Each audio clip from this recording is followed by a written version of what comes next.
Okay,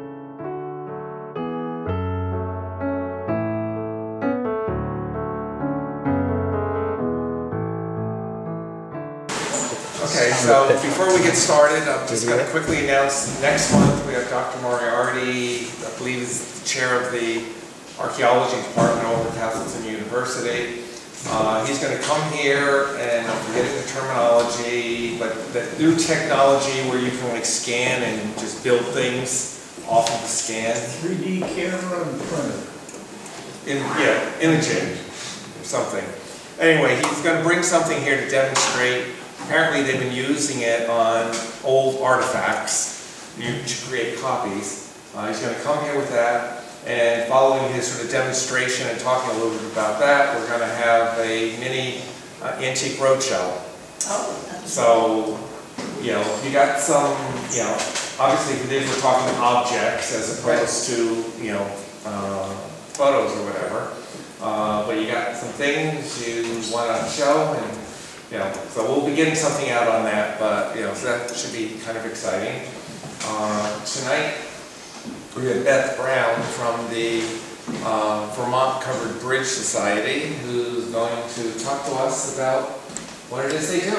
Okay. And this is kind of a fitting item for us, given we have our Kingsley Bridge under reconstruction right now. Yes. Yes. So Beth, it's all yours. Sure. Thank you. Welcome. Thank you for coming. This is the premiere showing of our slideshow that we have just developed from the Vermont Covered Bridge Society. So you folks are this test group. So we'll be welcoming all your comments and suggestions on how we can improve. I'm not the technology person, I'm the page forward person. So can everyone hear what I'm saying? Okay. Good. So the Vermont Covered Bridge Society was founded in 2000, the year 2000, February. And this is our official logo. Now our logo is based on an actual Vermont bridge, which is the West Arlington Bridge. The bridge at the Green in West Arlington. And this bridge is supposedly the most photographed bridge in Vermont. So they thought, what better bridge to have as the logo. As you can see, they put the little chapel in the back of the bridge, and there was a woman that did the graphics and donated them way back in the day. So this has always been our official logo. So we have a mission, of course, as a nonprofit agency, which is to preserve the Vermont's covered bridges. And at one time, we had over 550 covered bridges in our little state of Vermont, and now we have less than 100. Now we just went to the Chester Festival, and people often ask us, how many bridges are there in Vermont? And it's open to interpretation, but we say around 100. Because we have officially 96, and then we have 3 that span the Connecticut River that are shared between New Hampshire and Vermont. So we count them because they hit Vermont soil. So the short answer is 99. And we lost a lot of bridges in the flood of 1927. We lost a few bridges in Irene in 2011. And we have lost a few because of poor maintenance, vandalism. We lost the bridge up in Cornwall, Salisbury in 2016 to fire, and we lost the Troy River Road Bridge up in northern Vermont to fire in February of 2021. So the old bridges were built of timbers from long ago forests and constructed by long ago craftsmen. And so tonight what we're going to do is we're going to pace through some of the truss structures that you'll see when you visit the bridges in Vermont. And this is where you'll find them. This is our map. It's on the website. We have brochures over on the side. Please take one because it gives you our website address, and this map is on the website. So if you're going to be heading out, you can pick out the bridges. If you click on the icon, it'll show you what the bridge is and where it is and all that. So in Rutland County, where we are, we have 8 covered bridges officially. And last December, we, as a Rutland County chapter, and I'm the chairperson for the Rutland County chapter, we put Christmas decorations on all the bridges last. So raise your hand if you went through a covered bridge that had Christmas decorations on it last December. Okay, good. So, and several people, when I told people, they would say, oh, I'm going to go around and look at all of them. And so I just wondered, you know, how many people have actually done that. So there's 4 in Pittsford. They get the prize. And then you have your Kingsley Bridge in East Clarendon, which will not get a decoration this year in December, only because it's all torn apart.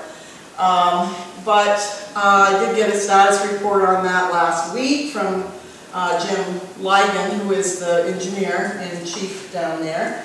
And he says that even though they had a setback because of all the high waters that we had in July, that he's going to be back on track on the original finish date, he thinks within 2 weeks. So originally, I believe it was a finish date of February of 2024. And then I had heard it was pushed back to April, and now I guess he's hot back up. So this is good news. So anyway, those are the bridges in Rutland County. There's 5 in Bennington County, and 11 in Windham County, down Brattleboro area. Windsor County has the most, which is 14. And then the least amount is up in Essex County and up north there. And then all 14 counties in Vermont have covered bridges except for one, Grand Isle. Grand Isle doesn't have any. So we have lots of covered bridges. Lots of people ask what's the difference between authentic covered bridge and historic. You know, there's terminology that people get tangled up in.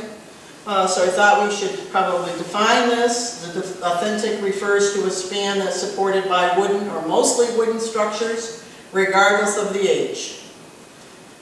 And most people follow a strict definition where structural timbers must be of natural wood, but others include bridges that have the blue lom, the laminated timbers.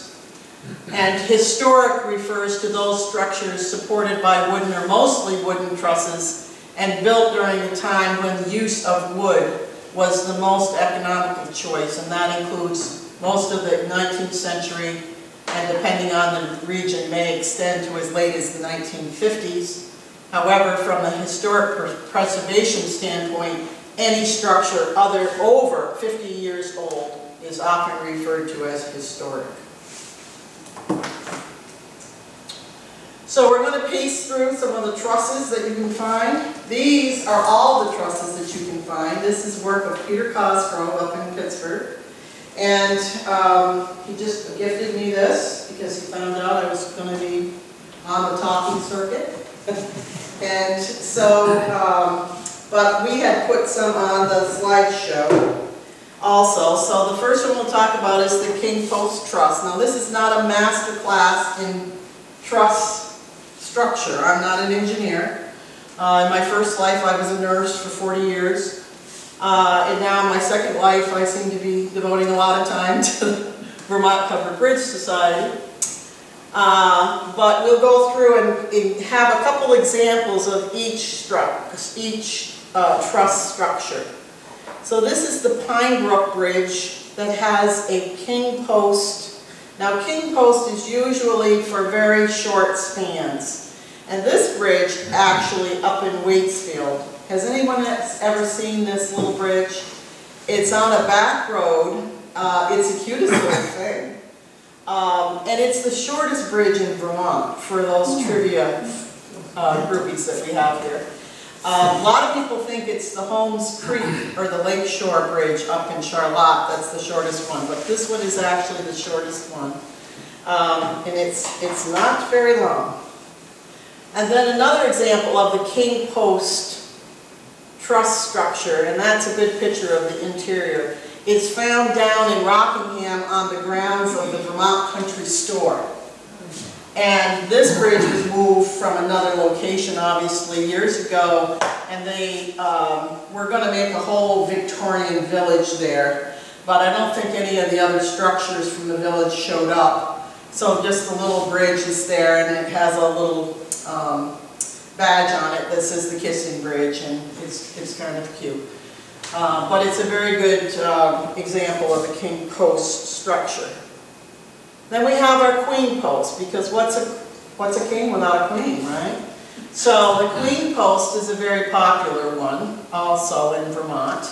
And the queen post structure on here is, let me see if I can pick it out here. It's this one right here, is the queen post. And what Peter did is he actually, with his computer, highlighted the truss formation so you could see it more plainly. And the queen post examples we've got are the Powerhouse Bridge up in Johnson. And you can see that queen post structure. See, it doesn't go all the way to the top. It has the shortened down piers there. And the Upper Coxbrook up in Northfield. Northfield has, on the Coxbrook Road, for those of you that don't know it, they have 3 covered bridges right in a row, bing, bing, bing. And they're all red. I'm not sure if they're all queen post structure, but they are very well maintained. When we were up there last summer looking at the bridges, they even had the painting flower pots on the portal ends of both of them. And there was a lady there that was watering them, and they were beautiful. Then we have the Howe Truss. Now the Howe Truss is a truss that's a wooden truss, but it's reinforced with metal rods.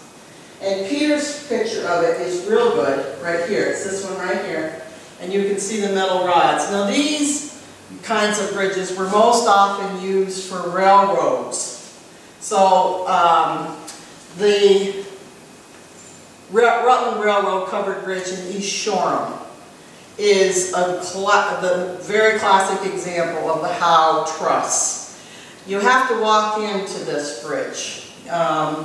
If you're familiar with Shoreham at all, it's on Depot Road. Thank you, Paul. And you walk in, it's about, what, maybe a quarter of a mile. It's not very good. This is a woodland path. It's been thrown up. This bridge and the Fisher Railroad Bridge up in Wolcott are the only 2 railroad covered bridges we have left in Vermont, and we had 151 at one time. So you can see these are very rare breed. And the other example of the Howe Truss that we've got is the Goldbrook or Emily's Covered Bridge up in Stowe. And this is the infamous Emily's Bridge. Supposedly it's haunted.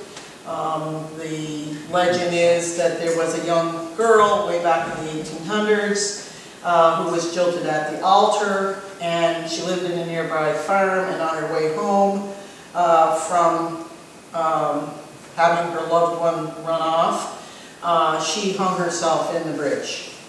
And her folks didn't, didn't understand why she didn't come home. She didn't come home, and of course the next person came through, and here's Emily hanging in the bridge. So that's how it got its moniker, Emily's Bridge. It is, however, officially named the Goldbrook Bridge, and it does have a Howe Truss. Then we have your Burr Truss. So, very familiar Burr Truss Bridge is the Pulp Mill Bridge up in Millbury. Double barrel, which is one of only 2 in the state. So the Pulp Mill Bridge is one that is easily recognized, and when you're talking to folks that are just casual covered bridge people, they oftentimes will know the Pulp Mill Bridge because of its double entry, and also it's a Burr Truss. Is the Burr Truss in here? Yeah, he's got Quinlan up in Charlotte as the example of the Burr arch. So this is the Pulp Mill Bridge up in Weybridge. Half of it, you know, it lands in Weybridge on the one side. It starts out in Middlebury if you're going west. As you can see, it's a double barrel, what we call double barrel, with a pedestrian walkway, which is essential in that bridge, trust me. It's pretty narrow and people go through there probably a little too quickly. This is the Cambridge Junction Bridge up in Cambridge, Vermont, and that also has a fir truss. That bridge there is really how it all started for the Vermont Covered Bridge Society. So the story goes that this bridge was sagging 4.5 inches in the middle. And this was in the late 1990s. And there was a group of people up in the Cambridge, Jeffersonville area that just did not want that bridge to fall into the Lamoille River. So they contacted Jim Jeffords, who was a senator at the time. And this is the other picture of it that we had in our calendar last year. This is the Cambridge Junction Bridge. So they contacted Jim Jeffords, and Jim Jeffords said, sure, I can probably get you some federal money. That sounds like a worthy thing. What group are you with? So these three guys, Ed Barna and William McComb and Joe Nelson, said, we don't have a group. We're just three Vermonters that are interested in saving this bridge. He said, if you want federal dollars, the first thing you got to do is get a group. So that's why they formed the nonprofit Vermont Covered Bridge Society. And it was incorporated, as I told you, in February of 2000. And then, subsequently, Jim Jeffords did get money, and within 4 years, the bridge was rehabilitated. It had been closed to traffic because it was in such bad condition. And was reopened. They had a big parade, fanfare. They had the horse-drawn carriages that came through with Jim Jeffords on and all the dignitaries. And the traffic goes through it now. It's a trafficked bridge, a traveled bridge. It's also part of the Lamoille Rail Trail. So they've made a little park out around there. There's a depot there at Jeffersonville. And the governor, when he goes on his ride, and when he reschedules his ride on the rail trail, which got delayed because of the flooding in July, then he'll ride right through the Cambridge Junction Covered Bridge. And one of these fellows, Liam McComb, that was the mover and shaker to get it started, is still very active with the Vermont Covered Bridge Society, and he's going to set up a tent with some of our covered bridge merchandise somewhere in that vicinity of that little park, so he can catch the folks that are coming through.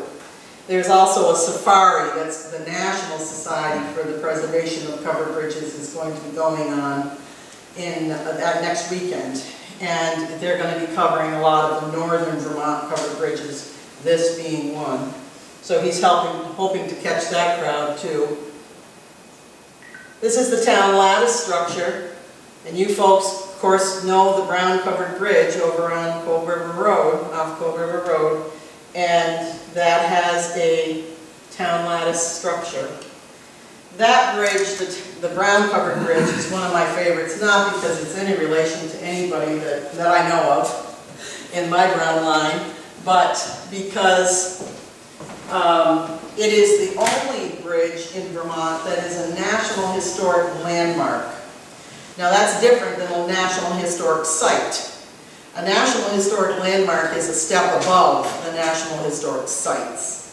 And the brown covered bridge is the only covered bridge. There's 18 National Historic Landmarks in Vermont, and the brown covered bridge is the only covered bridge that has actually got that designation.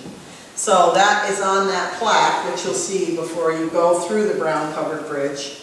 But that is a town lattice structure. And here it is. Very well maintained, took a hit in Irene. was closed for a while and rehabilitated, and now is in fine shape. We were just through that bridge probably, what, 2-3 weeks ago, Paul? Yeah.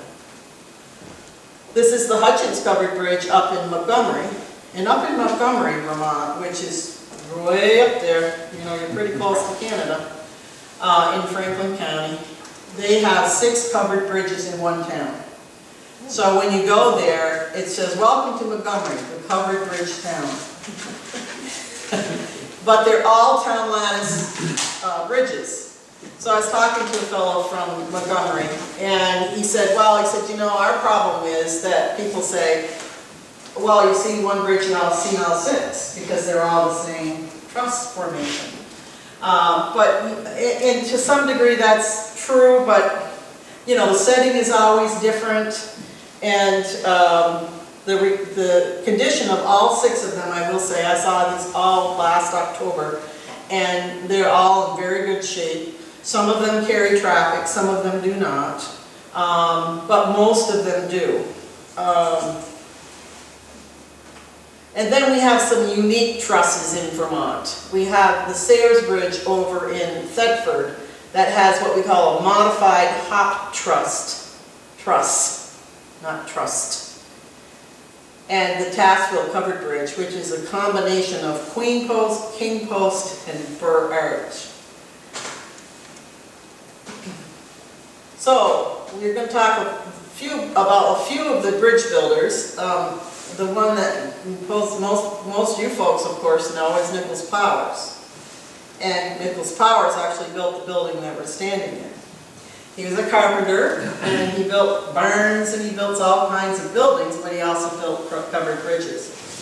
And then they're up in the north part of the state are what we call the Jewett brothers, Sheldon and Savannah being the most prolific of the brothers in regards to covered bridge building, and Theodore Burr. Oops, skip one. So this is Nicholas Powers, and this is an exhibit that's actually at the Pittsford Historical Society's building in Pittsford. They're very proud of Nicholas Powers because he was born in Pittsford. And also, he built a lot of bridges in Pittsford. And when he was a young man, some say 19, some say 21, his father had built some covered bridges, evidently, and he was very interested in covered bridges regardless. And they needed a new bridge at Pittsford Mills. And so he went down to the select board meeting and said that he wanted to be the one to get the bid to build the Pittsford Mills Bridge. And the select board said, oh, well, you're only 18, 19 years old. So he went home and he built this model, and it's actually up at the Pittsford Historical Society if you want to go up and actually see it. But this is Bob Wood. Bob Wood, of course, was a senator and representative in the legislature from the Brandon area, and he is a descendant of Nicholas Powers. And this is him holding the model when he donated it to the Pittsford Historical Society some years ago now. These are all the bridges that Nicholas Powers built, and there's 2 pages of them, as you can see. But the ones that we know are of interest to us are number 3, the Brown Bridge in Shrewsbury. It was built in 1880, still stands. Number 4, the Gorham Bridge, he built that on the Pittsburgh-Proctor line over the Otter Creek, built in 1842. And it floated downstream, or upstream, because the Otter Creek runs north, in the 27 flood, and they pulled it back and put it back on the abutment, and there it stands. It's had some work recently, it's in fine, beautiful shape. And the twin bridges on the East Creek in Rutland Town, which were first built in 1849, and the story there is that Nicholas Powers was commissioned to build a bridge across the East Creek. And then there was a freshet, which is the old term for a flood, and the creek made a different channel, completely bypassed his brand new bridge. So the selectmen said, Mr. Powers, we need another bridge. So he built in 1850, the next year, a twin bridge, a bridge exactly like the first one. And the two sat there, one that was non-functional and one that was extremely functional for years and years. Until, I believe, it was the 1927 flood that took them both out, destroying one, I don't know which one, and the second one was pulled up onto the bank, and it's now on the side of the East Creek up there on the East Pittsford Road. And it doesn't look like a covered bridge. It's actually an equipment storage facility, and the portal of it is all boarded up and everything. But that is actually one of the original twin bridges that he built. And the other one is 9, the Cooley Bridge. That still stands. That was built in 1849, named after the Cooley family. But you can see how many he built that are gone. This is a good example of the fact that we've lost a lot of bridges.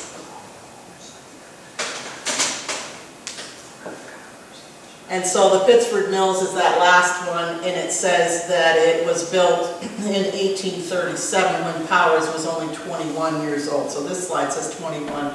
As I say, some sources say 19, some people say 21.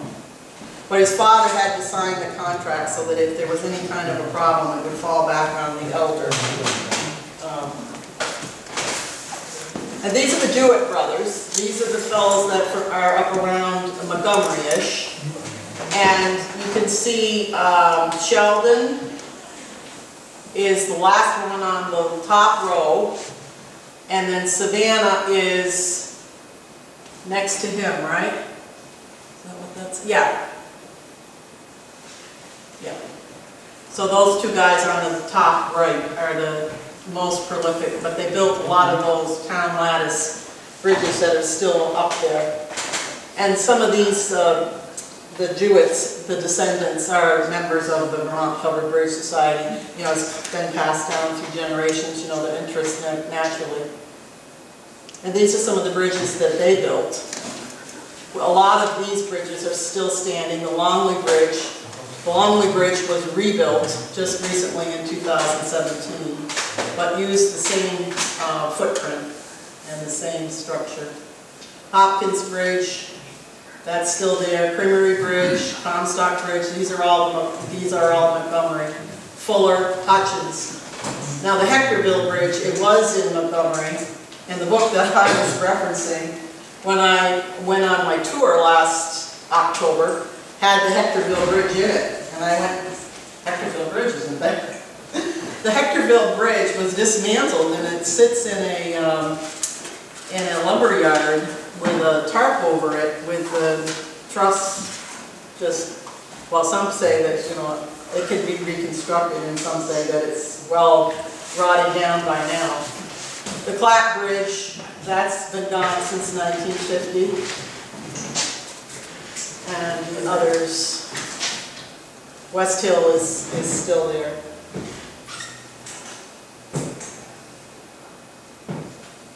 And now we get to Theodore Burr. Theodore Burr is almost a whole century ahead of the two bridge builders we just talked about. 1771, he was born, died in 1822. He lived in Oxford, New York, but he's credited with the Burr Arch Truss design, which he designed in 1804. Some people say that he got a patent in 1804, and others say that he got it in 1817. So I don't think it takes 13 years to get a patent, but I don't know what the problem was. But anyway, the design was a combination of his patented arch with a multiple pin post truss. And these Burr arch trusses are usually used in long bridges, very long, like the Cambridge Junction Bridge, like the Taftsville Bridge. And although he supervised the construction of many bridges, there are six prominent examples of his work. And these are those. So it's the Union of Waterford over the Hudson River. He did a lot of work, you can see building bridges over the Susquehanna River down in Hudson Valley. But none of these bridges, even though you can see how long they were, now look at like number,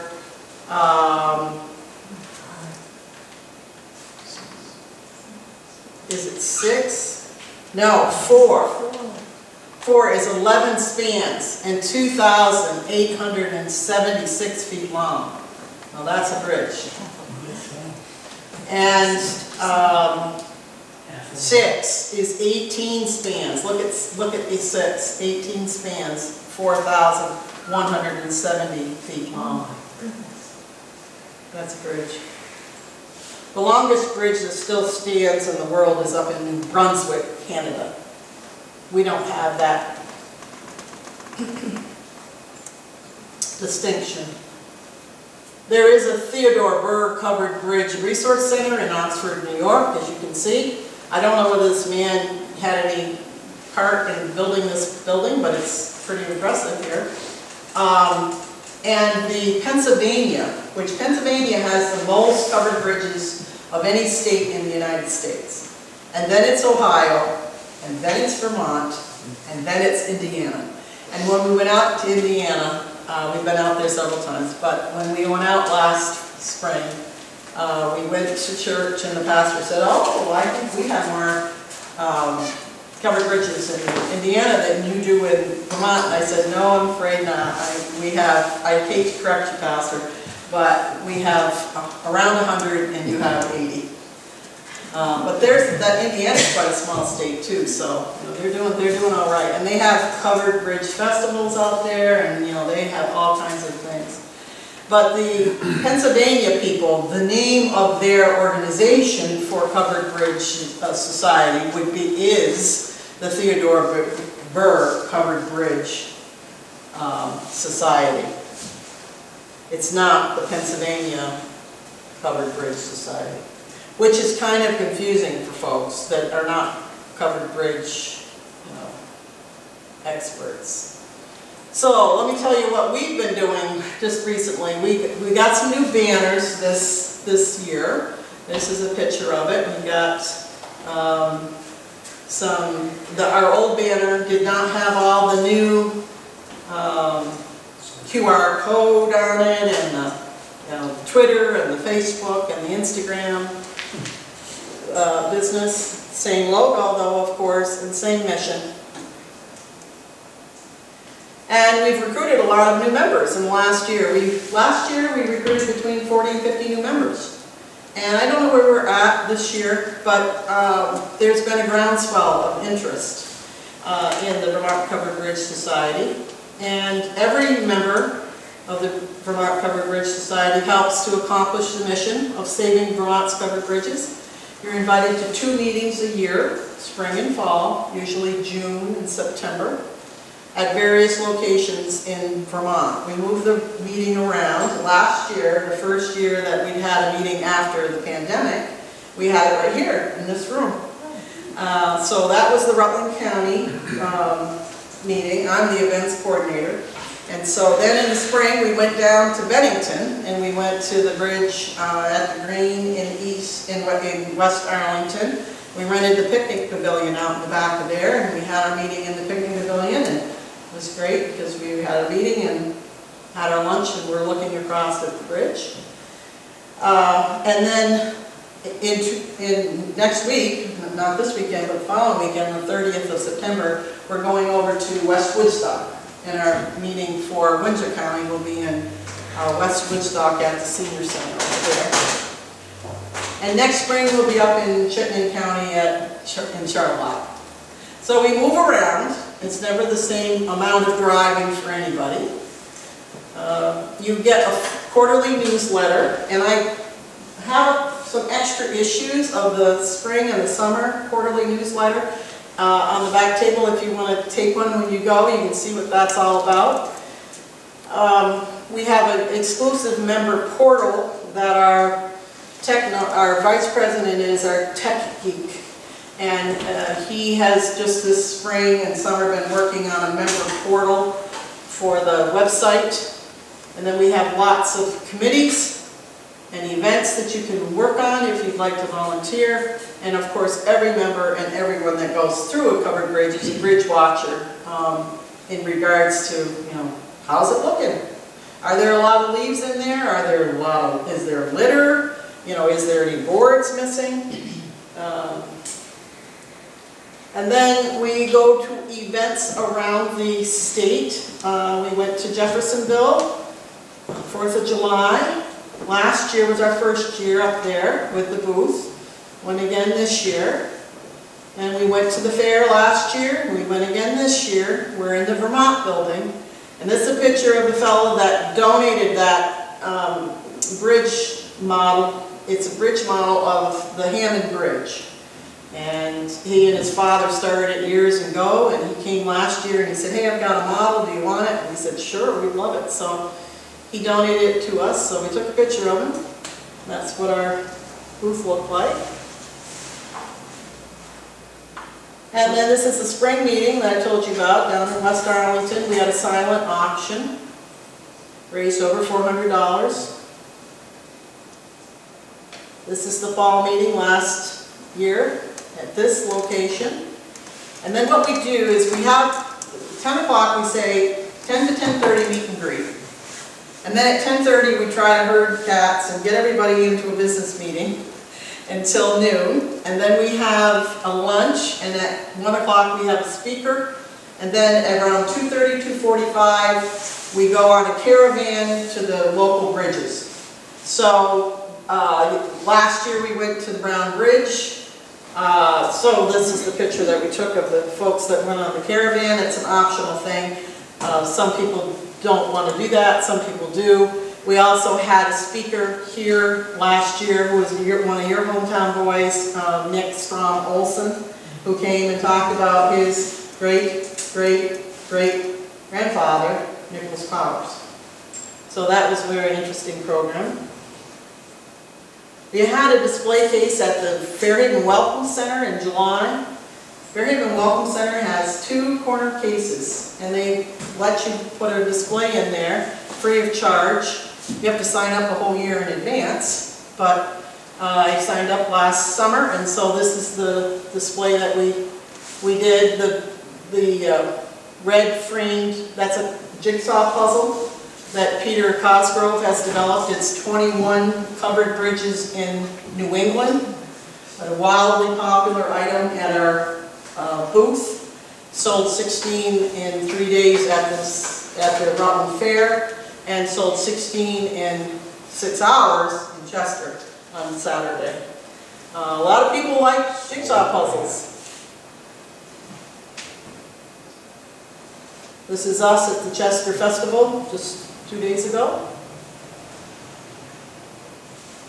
This is a video that Liam Lacombe, as I say, the founder, one of the founders of the Vermont Covered Bridge Society, he's the chair of the publicity committee. And so he met with the WCAX people last year, and they had a little snippet on the news. Did anybody see this on this WCAX news? It's still available if you go to the WCAX website. It's one of the videos that you can watch, and it talks about why it is that covered bridges were even started, and how the Vermont Covered Bridge Society has come through the last 23 years. We have a board of directors, of course, that includes the president, vice president, secretary, treasurer. And it's the full complement is 12. We have 11 on the board right now. We need a historical committee chairperson. And each committee is plenty busy. These are our officers: Joe Nelson, Steve Miyamoto is the vice president and computer technician. Melanie Strop. Now Melanie lives out in Ohio, but she is our secretary and she does a very fine job. She zooms in on the meetings because we have everything by Zoom as well as in person. And Dan Munger is our treasurer. And then we have 11 other volunteers, and we have to have our meetings by Zoom because we live in so many different directions or locations. And these are our committees. Bridge Watch being number one, because that's our main thrust. Communications, we have a newsletter 4 times a year, and all the other communications that we have to do. Events, I told you a little about. The Youth Education and Advancement Committee, brand new committee, we just stood this up last month, because we're trying to get the young folks involved in covered bridges and all the things that they can learn about covered bridges, the history, the structures, and all that. And so when we were at the Rutland Fair, we met with the Boy Scout leader for Vermont, the whole state of Vermont, and we met with some of the 4-H county coordinators to try to see if we could get some covered bridge curriculum into those programs that the kids, that's where they are. Fundraising, we do our booths. We have, I didn't bring the full complement of merchandise, however, I did bring some calendars. These are our 2024 calendars. Last year was the first year that we did a calendar. When I joined the Vermont Covered Bridge Society, the president said, well, what do you want to do? And I said, well, what do you want me to do? He said, you know, we've been talking about doing a calendar for 5 years or so. So do you know anything about putting together a calendar? I said, no, not really, but you know, we can figure it out.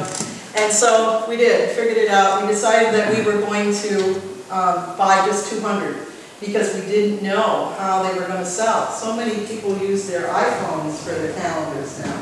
The millennials, you know, I mean, they'll look at you like, calendar? What's a calendar? So we bought 200 and we sold them in 6 weeks. So then we bought 200 more.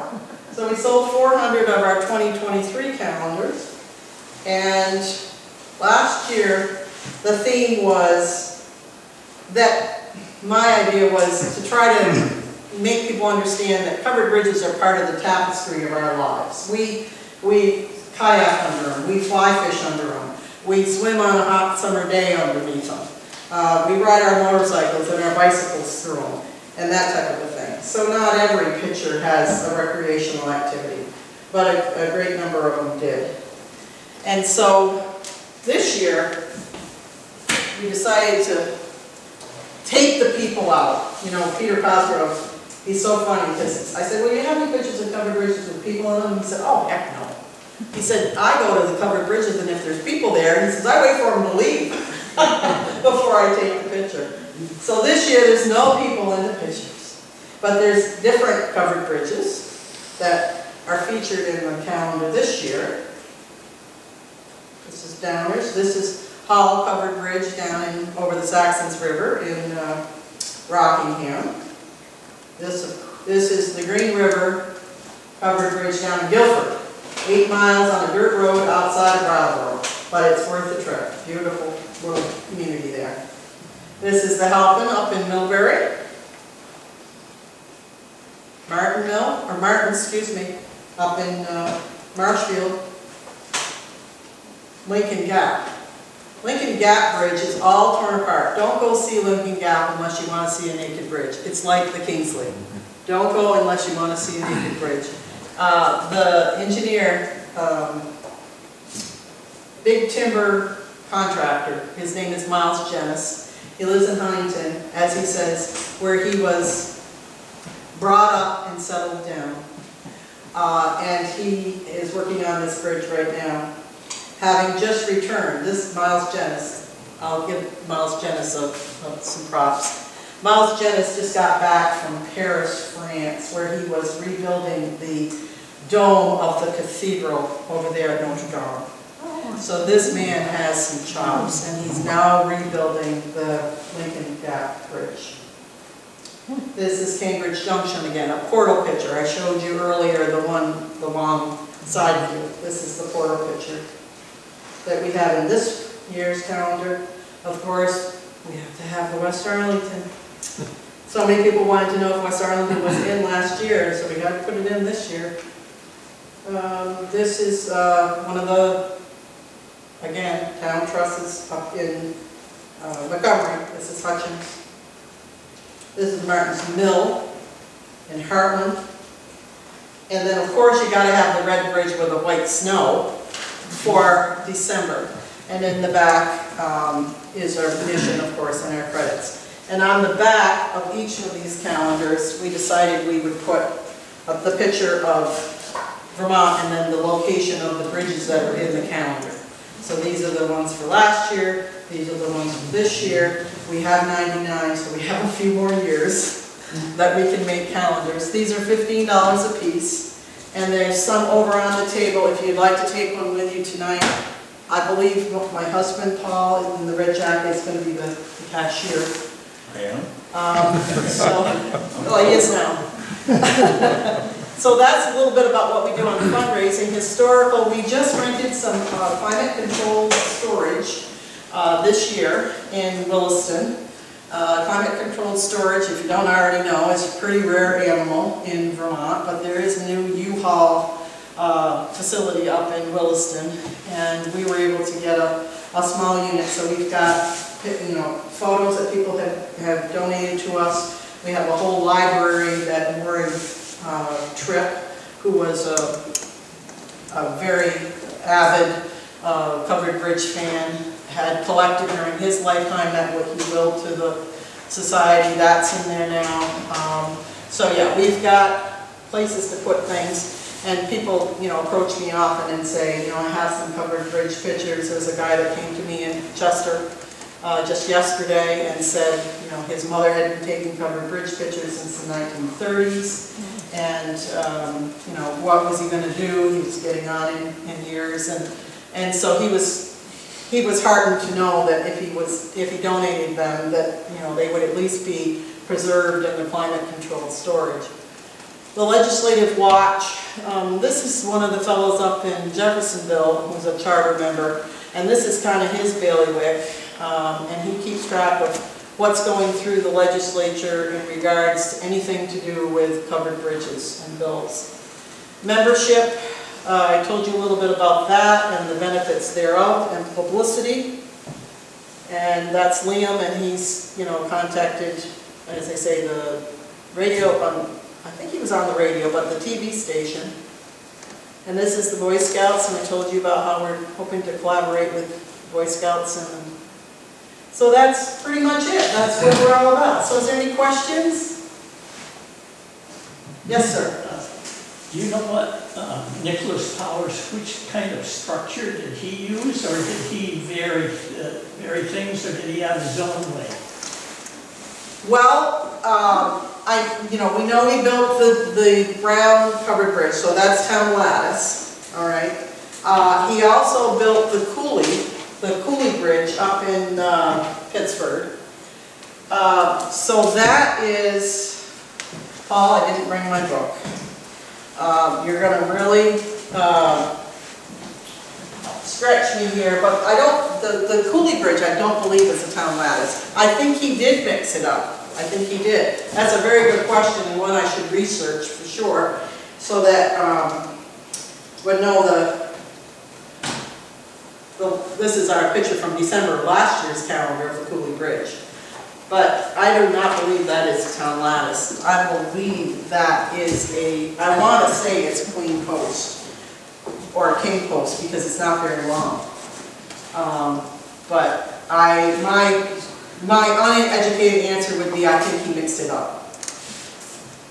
Paul, did you have a question? Yeah, I do. How many hats are you wearing? Well, the first and the most precious to me is your wife. And actually Paul predates the Vermont Historical Society by just a month. So we've been married 23 years. But I am the events coordinator, the chairperson of the events committee. I have five people on the events committee with me. One man, which is Paul. No, Miles is on it too, so 2 men and 3 women. And then I am also the acting chairperson of the fundraising committee. Trying to find somebody else. that will take that, but because I spearheaded the calendar budget last year, and that was really our Sentinel fundraising thing, we've added a few things this year. National Society for the Preservation of Covered Bridges has developed a coloring book, and so we sell that for them. We don't make anything on it to speak of. And then we sell Joe Nelson's book that he wrote 26 years ago, that has all the covered bridges as of 26 years ago in the book. And we sell Peter Cosgrove's puzzles, jigsaw puzzles. But I am actively searching for a replacement. And now, since Bob, so many months ago, how many months ago did you ask me to do this? Probably 6 or 8 maybe even.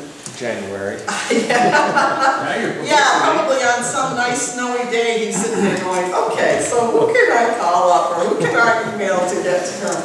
It's been on the books for a while, but this is, you know, as I say, my premier gig, and I'm hoping that perhaps it will be something that I do a little bit of, but I'd like to find someone that it's really their passion to go out and do public speaking and public education for the Vermont Covered Bridge Society, especially someone that would be in the north part of the state, because we live in Sudbury.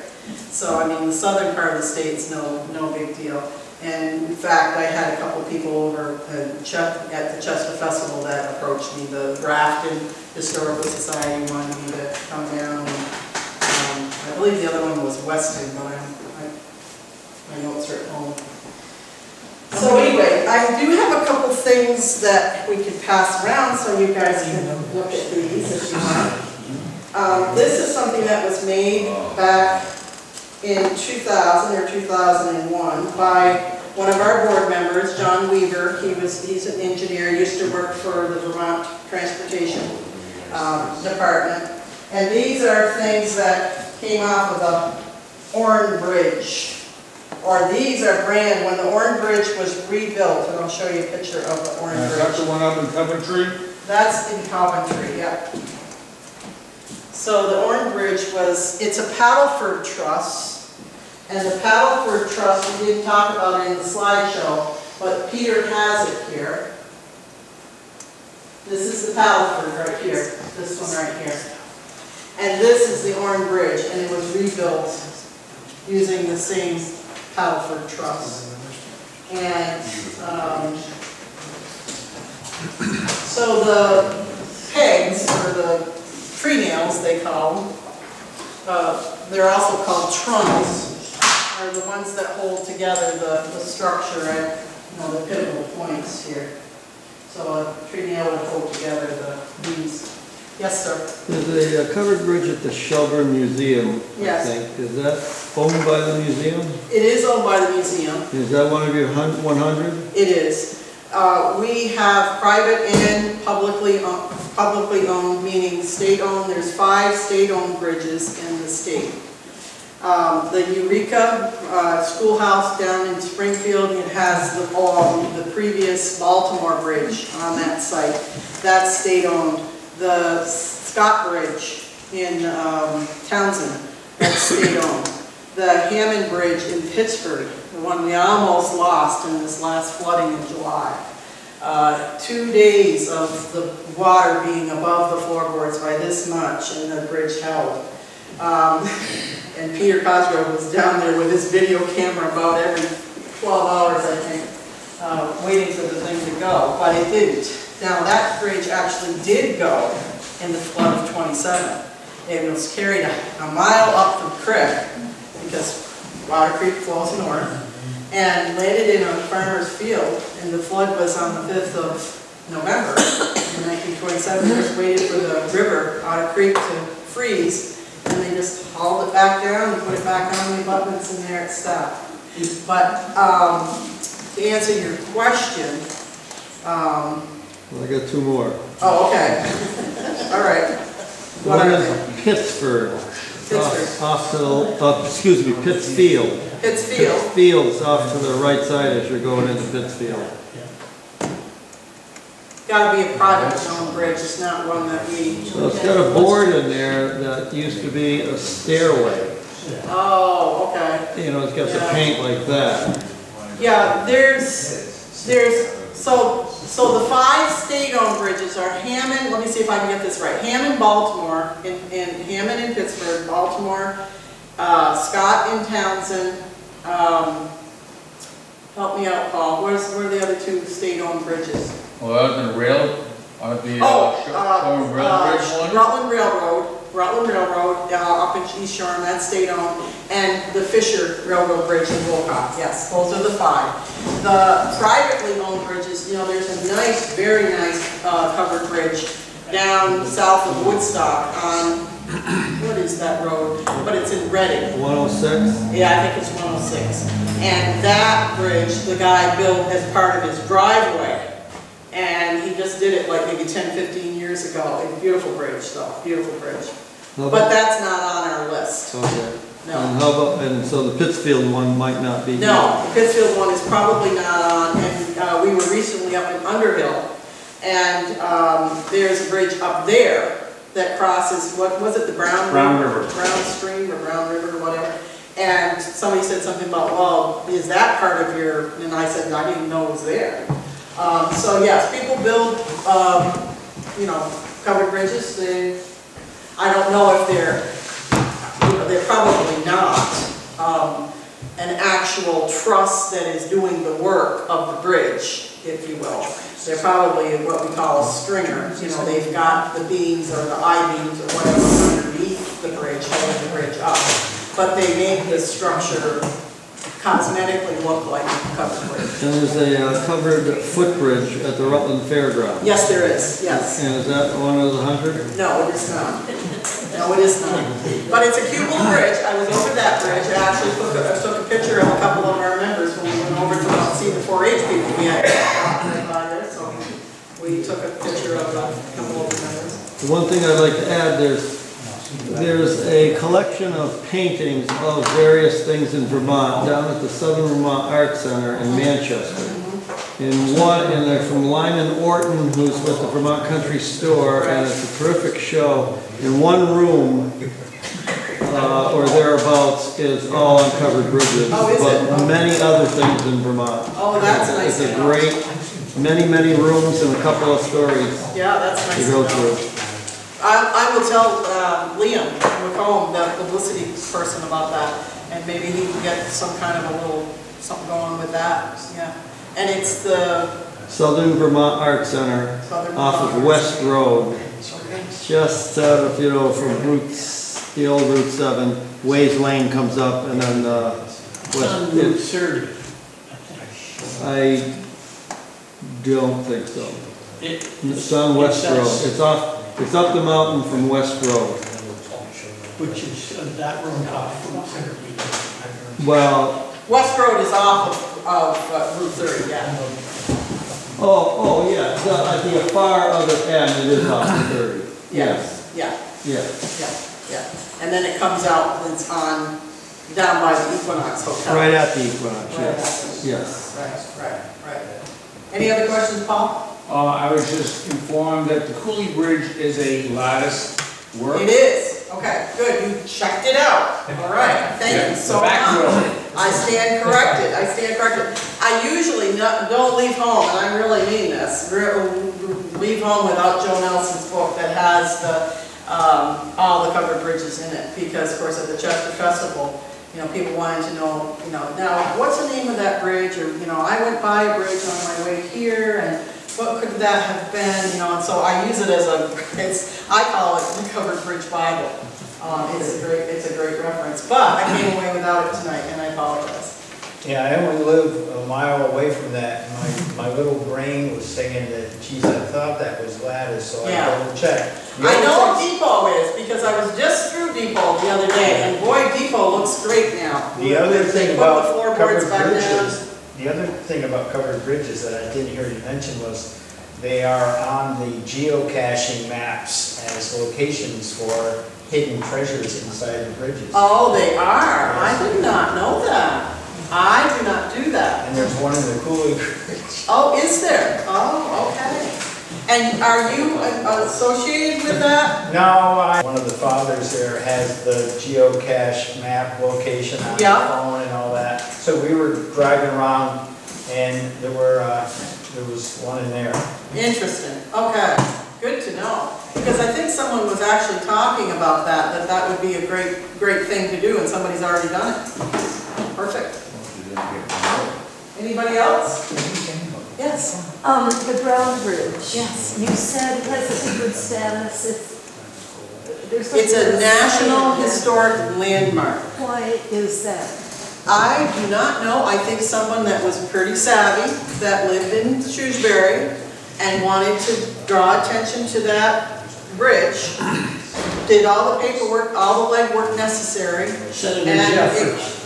it qualified, I don't know. Senator Did he? Jeffers owns land, right? No. Abutting, and that land, I think is now owned by the state, but he was the one that Is that right? orchestrated all that. All right, I did not know that. Okay, there we go, we have our answer. Thank you, sir. I didn't know that, but it seems to be the only one. Now, there's historical, those Vermont historical green signs, at many of the covered bridges in Vermont. They've done a good job of that up in Montgomery. But once again, it takes the groundswell, it takes the boots on the ground, somebody who's gonna fill out that application and do all the legwork that's necessary to be satisfied to. And our historical society, or our historical committee chair that we had last fall was going to be doing that, but unfortunately he is no longer associated with us, so we gotta find somebody else. So there's also some membership forms over there if you care anything about joining the Vermont Covered Bridge Society. The brochures do have a membership, part of it is a membership thing, but the forms are actually a little more informative in regards to, how do you want your newsletter sent to you. And the dues are only, right now, $10 a person, $15 for a couple. Or you could follow suit with the Pittsford Historical Society and join as a business or an organization or a municipality, for $15 a year. And it was so funny when I went to the Historical Society in Pittsburgh last Tuesday, because I was so nervous about the slideshow. I said, I've got to have something to show them in case, my slideshow doesn't work. And so I borrowed these from them. These are the same things that are on the slideshows about the trust structures. And they were all sitting there reading, well, not all of them, but Tuesday is their work day. So the two ladies were sitting there reading the newsletter that they had just, from the Vermont Covered Bridge Society, that they had just gotten out of the mailbox. So you get your newsletter and then you can pass it around amongst yourselves and all that. Now, do you actually have a bricks and mortar place, the Clarendon Historical Society? Sort of. I wondered, because I know you usually just meet here. We meet here. We were recently donated an old structure. Oh, nice, okay. So we haven't done anything with it. We have not generally announced it even. Oh, I see, okay, all right. So that's why I say sort of. Okay. So we won't steal your thunder when you have your big reveal. Yeah. And I would say I belong to the Covered Bridge Society, and it's nice seeing their newsletters. It's just something interesting to read. Yeah, and you can get it electronically, which has colored pictures, or you can get it in the mail, which is black and white. And those are obviously the black and white ones. So, well, thank you so much. Anybody else have any questions? What you were saying about the decorating the covered bridge for Yes. Christmas, what did they recommend decorating? Well, what we did, because all those bridges are town-owned, so I had to go to Pittsford and Brandon and Shrewsbury and Clarendon and ask the powers that be if it would be okay if we put them on the covered bridges at no cost to them, and that we have liability insurance. And of course, sure, we'd be happy to have you do that. So when we went to the craft fair in Pittsburgh on in November last year, we put out, because it was really kind of a last minute thing and I had no budget for it. And so we put out a little donation tin specifically for the greening of the bridges. And we collected up some money and that helped to defray the costs. And we made little sprays. Some of them were sprays, some of them were wreaths, like we put wreaths on Gorham, and so they were all like different. They weren't all the same. So. And a lot of the people that came from either Gorham were thanking us, or at the Brown Covered Bridge, just thanking us for doing it for their bridges, because it would look so beautiful during the wintertime. And then, of course, the first weekend after the first year, I had developed a First after we put them up, one of the things that they said was, now you're going to take them back down, right? Oh yes, of course, I don't like that round reef thing, I don't like that look. So I said, yes, we'll get them down sometime in January. So my painter that had painted one of our buildings for us last year, he volunteered to come with his ladders to put them up. Which was nice, and so was Paul and I, and we had the Rutland Herald there, and you probably saw in the Rutland Herald, we had a little article. And then, of course, in January, we were like, okay, now we gotta get them back down. How are we gonna do that? So Paul's very ingenious, and he made a telescoping 13-foot pole that we could get in the car, and then we'd get to the bridge and just open it up, and it's, he would, and it had forks on the of course, you just get up there, pick them off, drop them down. Off there and down it would come. Some of them blew off. We had problems with the ones at the Depot Bridge. It's very windy through there, that field in the Depot. Made it easy for me. And so there was only one of 4 decorations that were still left on that. Yes? I have an odd question. What is the whole purpose of putting a roof over a bridge? Is that for load-bearing snow?